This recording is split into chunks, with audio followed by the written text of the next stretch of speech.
Assalamualaikum warahmatullahi wabarakatuh. Senang rasanya bisa berjumpa dengan Anda semua dalam program Ramadan Baik, karena banyak kebaikan di bulan yang baik ini. Assalamualaikum warahmatullahi wabarakatuh. Pemirsa MTA dimanapun Anda berada, bagaimana kabar Anda? Semoga dalam keadaan sehat walafiat dan semoga dalam keadaan prima untuk menjalankan ibadah puasa di bulan Ramadan ini. Kami sangat senang sekali dapat menjumpai Anda di program MTA Ramadan Baik, karena banyak kebaikan di bulan yang baik ini. Saya Abdul Basyid. Pada kesempatan episode kali ini, kita akan membahas berkenaan dengan berkata jujur. Namun tentunya saya tidak sendiri di sini, saya telah ditemani dengan audiens yang telah hadir di studio yang akan menemani saya. Mari kita sapa mereka dulu. Assalamualaikum warahmatullahi wabarakatuh. Gimana kabarnya? Sehat? Puasanya lancar kan? Alhamdulillah. Baiklah, untuk memulai acara ini, mari kita sama-sama mendengarkan lantunan ayat suci Al-Quran dari Saudara Ahmad Mubarak. Dipersilahkan. A'udzu billahi minasyaitonir rajim.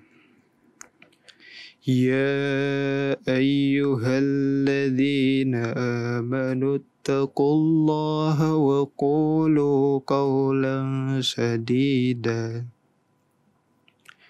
يصلح لكم أعمالكم ويغفر لكم ذنوبكم ومن يطع الله ورسوله فقد فاز فوزا عظيما.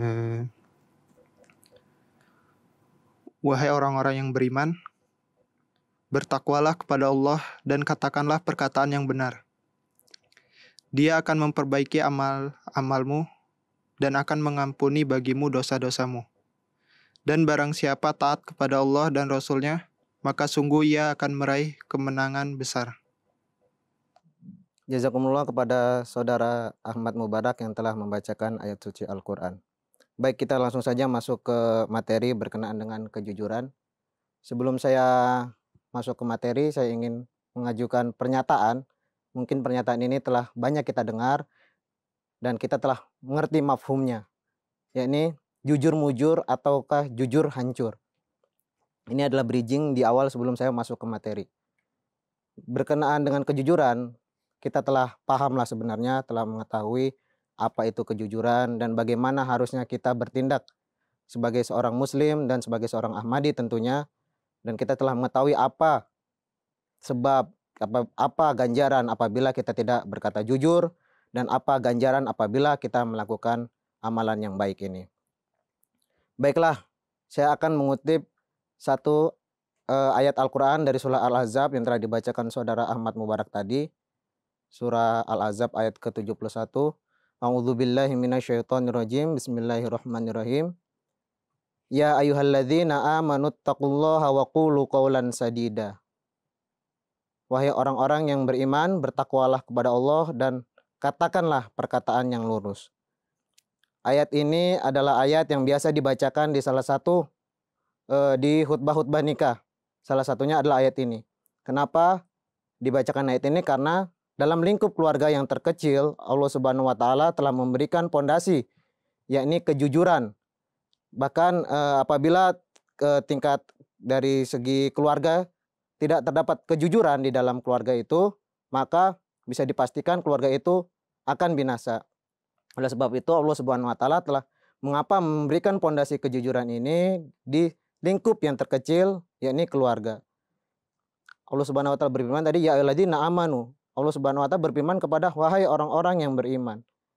Di sini Allah telah menekankan bagaimana kita harus meningkatkan keimanan, rasa percaya kita, rasa ta'alluq billah kepada Allah Subhanahu wa taala dan juga kepada Rasulullah Shallallahu alaihi wasallam dan juga pada zaman ini kepada Hazrat Masih Maud sallallahu wasallam. Setelah kita meningkatkan itu, maka kita bisa lanjut ke yang seterusnya, ini ketakwaan, takwa.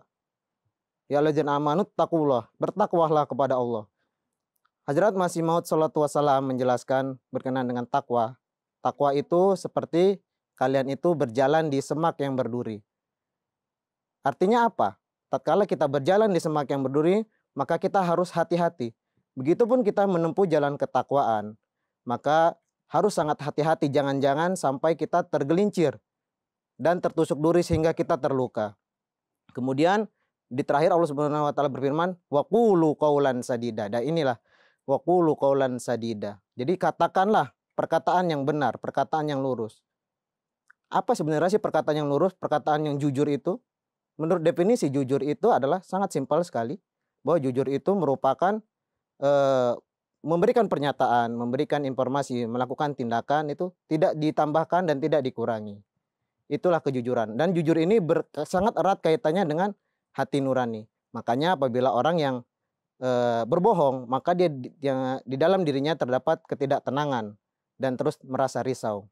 Oleh karena itu tadi dijelaskan bahwa kejujuran ini sangat erat kaitannya dengan hati nurani. Kemudian ayat selanjutnya Allah Subhanahu wa taala berfirman, yuslih lakum a'malakum wa yaghfir lakum dzunubakum.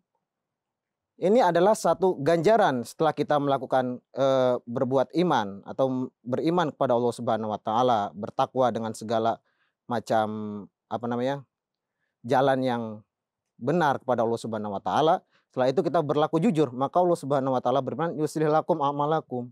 Allah Subhanahu wa taala akan mengislah kalian dan amal-amal kalian.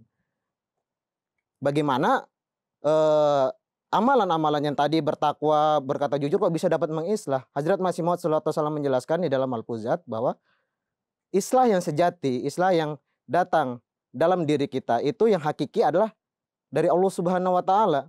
Jadi apabila kita berlaku jujur tadi, maka Allah Subhanahu wa taala sendiri yang akan mengislah diri kita, memberikan perbaikan-perbaikan kepada diri kita, jasmani kita, begitupun dengan rohani kita. Saya ingin memberikan satu contoh bagaimana kejujuran ini dapat mengislah diri seseorang. Ada seorang, bisa dibilang dia seorang pendosa lah ya, seorang yang selalu berbuat keburukan dan dia berbuat berbagai macam dosa ya, mabuk-mabukan lah, dia berjudi, berbohong segala macamnya. Namun pada satu masa dia ingin bertobat. Datang dia kepada seorang, bisa dibilang ustadz lah, datang pada ustadz, kemudian bertanya, "Ustadz, saya ini adalah orang pendosa, saya banyak melakukan dosa dan saya ingin terlepas dari semua dosa-dosa itu. Bagaimana caranya?" Apa yang dinasihatkan oleh ustadz tersebut? Yang kamu perlu lakukan hanya satu, kamu tidak boleh berbohong dan harus berkata jujur. Itu saja yang dinasihatkan. Singkat cerita, dia kembalilah ke habitatnya, ke masa-masa kehidupan dia yang dosa tadi, dia melakukan. Tapi sekarang dia tatkala ingin melakukan dosa, dia terpikir oleh nasihat oleh ustadz tadi. Tatkala dia ingin berjudi misalnya, dia ingat perkataan ustadz tadi, bahwa dia tidak boleh berbohong dan harus berkata jujur. Bagaimana nanti apabila dia bertemu ustadz itu? Ditanya, apakah kamu berjudi? Jika dia berbohong, jika tidak berkata jujur, maka dia tidak mendengarkan nasihat ustadz itu. Maka dari itu dia dengan sendirinya meninggalkan dosa-dosa itu. Datang dia kepada ustadz dan berkata, "Ya ustadz, memang benar apa yang kau bilang. Saya dapat terlepas dari dosa hanya dengan satu akhlak mulia, akhlak fadilah, yaitu meninggalkan kebohongan dan berkata jujur." Kemudian tadi di awal saya berkata bahwa jujur, mujur atau jujur hancur. Banyak orang yang beranggapan bahwa jujur itu selalu hancur karena banyak kerugian yang akan menimpa orang-orang yang jujur. Tapi tidak. Menurut saya jujur itu selalu mujur, selalu beruntung. Di dalam ayat ini di akhir Allah Subhanahu wa taala berfirman, faqad faza fawzan azima. Dapat kemenangan, dapat keuntungan yang besar dari Allah Subhanahu wa taala. Setelah tadi dikatakan yuslih lakum a'malakum wa yaghfir lakum dzunubakum, bahwa Allah Subhanahu wa taala mengampuni. Bayangkan hanya kita berkata lurus saja, tidak ada ditambah-tambahkan dalam ucapan kita dan tidak dikurangi, hanya apa adanya. Allah Subhanahu mengampuni dosa kita. Ini merupakan suatu ganjaran yang tentunya sangat besar. Dan inilah bagaimana jujur itu selalu mendapatkan kemujuran. Jika dia tidak mendapatkan kemujuran, setidaknya dia mendapatkan ketenangan hati. Apabila kita dapati sekarang banyak orang yang memiliki harta banyak, seolah-olah dia memiliki segalanya, akan tetapi apa? Dia tidak memiliki ketenangan hati. Karena apa? Uang yang didapatkan misalnya tidak dengan cara yang jujur. Ya. Kemudian saya ingin memberikan satu contoh bagaimana jujur itu bisa dikatakan selalu mujur. Ya, ada satu cerita bahwa di salah satu perusahaan, nah mereka ingin merekrut karyawan ya, dan mereka pada saat itu karyawan itu telah datanglah semua ke perusahaan itu, ya datang semua, dan di situ pemilik perusahaan berkata bahwa saya hanya merekrut satu orang saja untuk dijadikan karyawan, dan syaratnya hanya satu saja, bahwa nanti semua karyawan itu calon pelamar tadi itu hanya dikasihkan benih saja, benih satu-satu gitu. Dan mereka hanya disuruh untuk menyiami atau menjadikan benih itu tumbuh selama 2 minggu di rumah mereka. Dan siapa yang dari benih itu semakin besar, yang paling besar dan paling gemuk bisa dibilang begitu, yang paling hijau, maka dia yang akan diterima. Singkat kata 2 minggu kemudian ya, datanglah semua karyawan tadi yang melamar tadi ke kantor tadi ya, ke perusahaan tadi, dan mereka saling bangga tentunya kan, telah membawa benih mereka yang dengan gemuk tadi, dengan hijau tadi kan, saling lirik sana sini, lebih besar punya siapa, lebih hijau punya siapa kan gitu. Dan mereka yakin bahwa mereka lah yang akan diterima. Tapi di antara semua karyawan itu, calon pelamar itu ada hanya satu saja yang hanya dia membawa sebuah pot gitu, yang hanya berisikan tidak ada apa-apa, hanya benih doang di situ gitu. Tidak tumbuh seperti yang lain gitu kan. Setelah semuanya berkumpul, maka pemilik perusahaan itu bertanya kepada orang yang membawa tadi itu, kenapa kamu benih kamu tidak tumbuh seperti yang lain, seperti itu. Ditanya seperti itu, bahwa dia berkata bahwa saya juga heran ya, saya telah selama 2 minggu ini saya telah menanamnya, memupuknya, menyiramnya dengan sangat baik, akan tetapi bagaimana ini benih ini tidak tumbuh sama sekali gitu. Ternyata apa kata pemilik perusahaan, bahwa kamulah yang diterima. Ternyata benih yang diberikan itu kepada mereka adalah semua benih palsu. Jadi semua karyawan yang datang ke perusahaan itu, mereka telah mengganti benih itu dengan benih yang asli tentunya, sehingga dapat tumbuh. Nah, satu orang ini dia dengan jujur ya, dengan menanam yang benih yang diberikan oleh pemilik perusahaan itu ya, dan menanamnya dan tidak tumbuh, itu sebuah kejujuran, dan atas apresiasi itu dia yang diterima menjadi sebuah karyawan perusahaan. Mungkin inilah yang dapat saya sampaikan di kesempatan episode kali ini. Mungkin ada dari tuan-tuan nanti yang ingin bertanya, dipersilakan. Ada yang ingin bertanya? Iya, dipersilakan. Apa penyebabnya orang-orang tidak berkata jujur? Oh iya, bagus sekali. Kita lihat sekarang ya, bahwa manusia di lingkungan kita saja, di sekitar kita, bahwa dalam hal yang kecil saja mereka tidak mengindahkan atau tidak menjadikan akhlak fadilah ini sebagai akhlak yang memang harus dimiliki oleh mereka. Ya. Itu kenapa terjadi? Bahwa di Islam, kita berbicara berkenaan di dalam umat Islam sendiri ya. Kenapa mereka pada saat ini banyak sekali kita dapati umat Islam itu yang mereka tidak mengindahkan kejujuran. Kenapa? Karena penyebabnya adalah ketakwaan dan amal-amal soleh yang mereka lakukan itu tidak sesuai. Hilang, menipisnya ketakwaan di dalam diri mereka. Allah Subhanahu wa taala berfirman tadi, ya alladzina amanu taqullah, beriman dan bertakwa. Tatkala takwa itu tidak ada di dalam diri mereka, ya, sudah menghilang, maka kemungkinan besar mereka sudah tidak lagi dapat mengerti, tahu mana yang benar dan mana yang salah. Sebenarnya mereka tahu, tapi mereka sudah tidak menganggap bahwa berlaku jujur akan mendapatkan ini, berlaku tidak jujur akan mendapatkan ini. Bahkan seharusnya jika mereka tahu, mereka akan melakukan kejujuran itu. Di dalam hadis bahwa kejujuran itu akan membawa kebaikan ya, dan kebaikan itu akan membawa surga. Jika mereka tahu ini, maka tidak bisa diragukan lagi, mereka akan berlaku jujur. Dan kebohongan itu atau kedustaan itu membawa kepada kejahatan, dan kejahatan itu membawa mereka kepada neraka. Pada akhirnya jika mereka tidak mengindahkan kejujuran dan ketakwaan tentunya, maka mereka akan mendapatkan yang namanya akhir itu neraka. Kita jangan sampai mendapatkan hal yang seperti itu. Saya pernah melihat di dalam satu video sosial eksperimen di negara kita ya. Ini menguji seberapa besar tingkat kejujuran dari orang-orang kita gitu. Jadi di video itu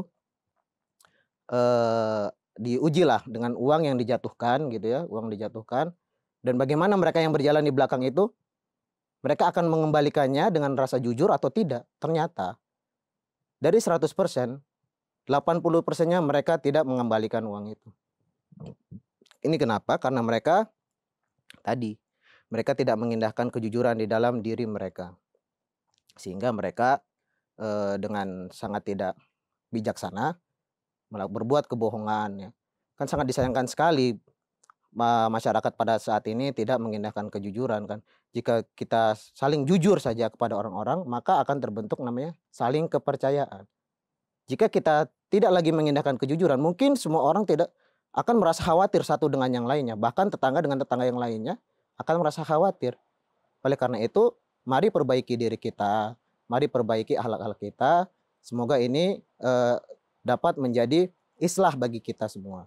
Mungkin itu saja jawaban saya atas pertanyaannya. Ada lagi? Ya, silakan.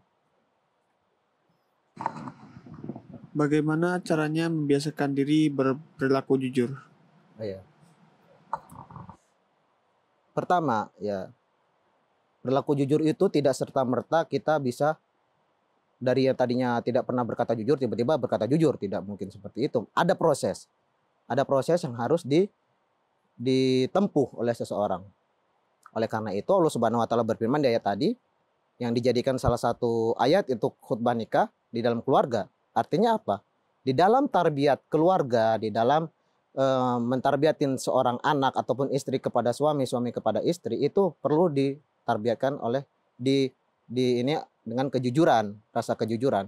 Bagaimana orang tua mengajarkan atau mendidik anaknya untuk berlaku jujur sejak dini. Sehingga anak tersebut tumbuh dengan rasa bahwa dirinya ini adalah seorang yang memang harus memegang teguh kejujuran. Apabila kejujuran telah dipegang teguh sejak dini, maka insya Allah Ta'ala dia sampai kapanpun, sampai tua, sampai akhirnya mati pun bisa dibilang dia akan memegang kejujuran. Kemudian penyebabnya juga adalah faktor lingkungan. Bisa jadi tarbiyat keluarga itu baik, tarbiyat keluarga. Tapi bagaimana faktor lingkungan itu mempengaruhi. Jika dia memiliki teman-teman yang memang bisa dibilang tabiatnya tidak bagus dan dia tidak ada larangan dari orang tua misalnya gitu ya. Tidak ada larangan dari orang tua berteman dengan siapa begitu. Nah, ini akan mempengaruhi bagaimana tadinya dia berkata jujur ya, berkata jujur kepada orang tuanya misalnya. Karena rekan-rekannya yang tidak berlaku jujur kan gitu. Nanti orang tuanya bertanya kepadanya, dia mulai itu berkata tidak jujur. Oleh karena itu sangat perlu bagi orang tua, bagi kita semua untuk memilih-milih teman. Artinya apa? Pilihlah teman itu yang memang memiliki akhlak yang baik. Kemudian bagaimana caranya? Misalnya orang yang telah terbiasa untuk berlaku bohong ya, bisa berbuat tidak jujur. Bagaimana caranya untuk membiasakan diri? Pertama adalah saya ibaratkan seorang yang sakit. Ya, karena berkata tidak jujur itu penyakit. Jika orang yang sakit, maka dia ingin mencari obat untuk kesembuhannya. Walaupun obat itu pahit, pasti dia akan meminumnya kan tentunya. Oleh karena itu, walaupun berkata jujur itu bisa dipandang orang tadi sebagai hancur, ya, tapi itu emang harus dia lakukan. Karena apa? Setidaknya walaupun dia obat yang pahit tadi itu bisa dapat mengislah dirinya, menjadikan badan yang sakit tadi menjadi sembuh, sehingga badan rohani kita yang sakit tadi, yang terus-terusan berkata bohong, itu dapat sembuh. Mungkin itu saja jawabannya. Jazakumullah hasanal jaza kepada kehadiran rekan-rekan yang telah menemani saya di episode kali ini. Sebenarnya masih banyak sekali pembahasan yang dapat kita bahas berkenaan tema ini. Namun dikarenakan durasi yang sangat singkat dan waktu kita telah habis, maka saya cukupkan sekian saja. Saya ucapkan sekali lagi jazakumullah hasanal jaza kepada tuan-tuan. Pemirsa MTA dimanapun Anda berada, itulah tadi pembahasan kita pada episode kali ini berkenaan dengan kejujuran. Jangan lupa saksikan program MTA Ramadan Baik selama bulan Ramadan hanya di MTA Indonesia. Saya Abdul Basyid bersama kru yang bertugas mohon undur diri. Billahi taufiq wal hidayah. Assalamualaikum warahmatullahi wabarakatuh.